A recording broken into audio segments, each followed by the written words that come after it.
श्रोताबंधु नमस्कार। आपण मैंने शुणुंट रेडियो बाघाजतीन गोष्ठी बेतार केन्द्र कार्यक्रम प्रसारित होउछि 89.6 एफएम बैंड रे। श्रोताबंधु इंग्राजी नववर्ष 2025 उपलक्षे आपण मानंकु अनेक अनेक शुभेच्छा एवं अभिनंदन। श्रोताबंधु अतीतर अतल गर्भरे विलीन होइछि 2024 रे घटिथिबा अनेक घटनावलीर तिक्त मधुर अनुभूति, अपासरा मुहूर्त, सफलता और विफलतार चित्र, नुआ आशा आकांक्षा संभावना उद्दीपना एवं असुमारी स्वप्न को साथी नहीं आसी नूतन वर्ष 2025। श्रोताबंधु नववर्ष उपलक्षे आमर प्रिय श्रोताबंधु मानंकु रेडियो बाघाजतीन तरफ अनेक अनेक शुभेच्छा एवं शुभकामना। ଏହି ଇଂରାଜୀ ନବବର୍ଷ ସମସ୍ତଙ୍କ ପାଇଁ ସୁଖ ଶାନ୍ତି ଏବଂ ସମୃଦ୍ଧିର ବର୍ଷ ହେଉ, ଏହା ହିଁ କାମନା। ଶ୍ରୋତାବନ୍ଧୁ ଆପଣମାନଙ୍କର ଭଲ ପାଇବା, ସ୍ନେହ, ସଦିଚ୍ଛା ଏବଂ ଶ୍ରଦ୍ଧାକୁ ପାଥେୟ କରି ରେଡ଼ିଓ ବାଘାଜତୀନ ଆଜି ଆମ ଅଞ୍ଚଳରେ ଲୋକପ୍ରିୟ କମ୍ୟୁନିଟି ରେଡ଼ିଓ ଷ୍ଟେସନର ମାନ୍ୟତା ଲାଭ କରିଛି। ଶ୍ରୋତାବନ୍ଧୁ ଏହି ରେଡ଼ିଓ ଷ୍ଟେସନ ମାଧ୍ୟମରେ ଆମେ पारंपरिक लोकगीत, लोक संस्कृति, लोककला, लोक परंपरा को प्राधान्य देवा सहित शिक्षा, स्वास्थ्य एवं सचेतनतार वार्ता प्रचार करि आसुछु।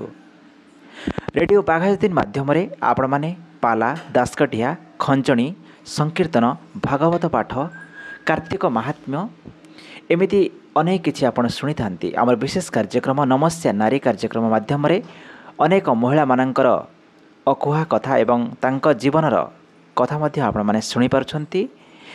से सफलतार कहानी शुणी आपण माने मध्य प्रेरित हेउछंती। ता सहित आपण माने शुणुछंती कुनी कुनी पिला मानक पई विशेष कार्यक्रम कुनी कलिका, जेउथिरे कुनी कुनी प्रतिभा मानकर सेमानकर गप, गीत, श्लोक इत्यादि परिवेषण करुछंती एवं आपण माने ताहाकू भरपूर आदर करिछंती एवं स्नेह श्रद्धा अजाड़ी देइछंती।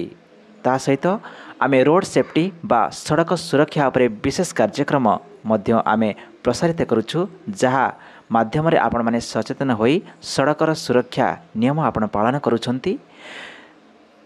या सहित आमे विभिन्न नाटक मध्य प्रसारित करुछु, जहा आपण माननकु भल लागिछि एवं बारंबार अनुरोध आसुछि अधिकरु अधिक नाटक प्रसारित करिया पई।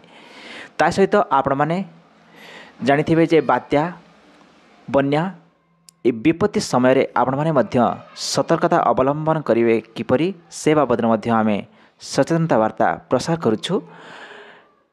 कांदना गीत एवं विभिन्न प्रतिष्ठित व्यक्ति मानक सहित देश विदेश रो जो पर्यटक माने आसुचंती एवं अतिथि माने आसुचंती, सेमानक पई हमर मध्य रेडियो बाघाजतीन रे सेमानकर साक्षात्कार आमे प्रसार करिछु।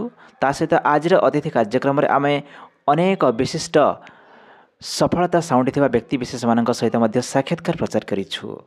श्रोताबंधु एमिति आपण माने रेडियो बाघाजतीन गोष्ठी बेतार केन्द्र शुणुथांतु एवं आपण मानकर बहुमूल्य मतामत देउथांतु।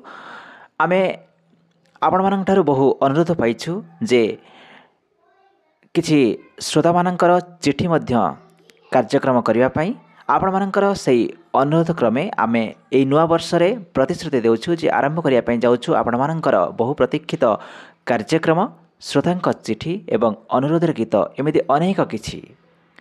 श्रोता बंधु आपण माने एमती शुणुथांतु रेडियो बाघाजतीन गोष्ठी बेतार केन्द्र 89.6 एफएम बैंड रे एवं अन्य मानक मध्य शुनिया पई प्रवर्ता उठांतु एवं समस्ते मिलिमिशि शुणुथांतु रेडियो बाघाजतीन गोष्ठी बेतार केन्द्र 89.6 एफएम बैंड रे।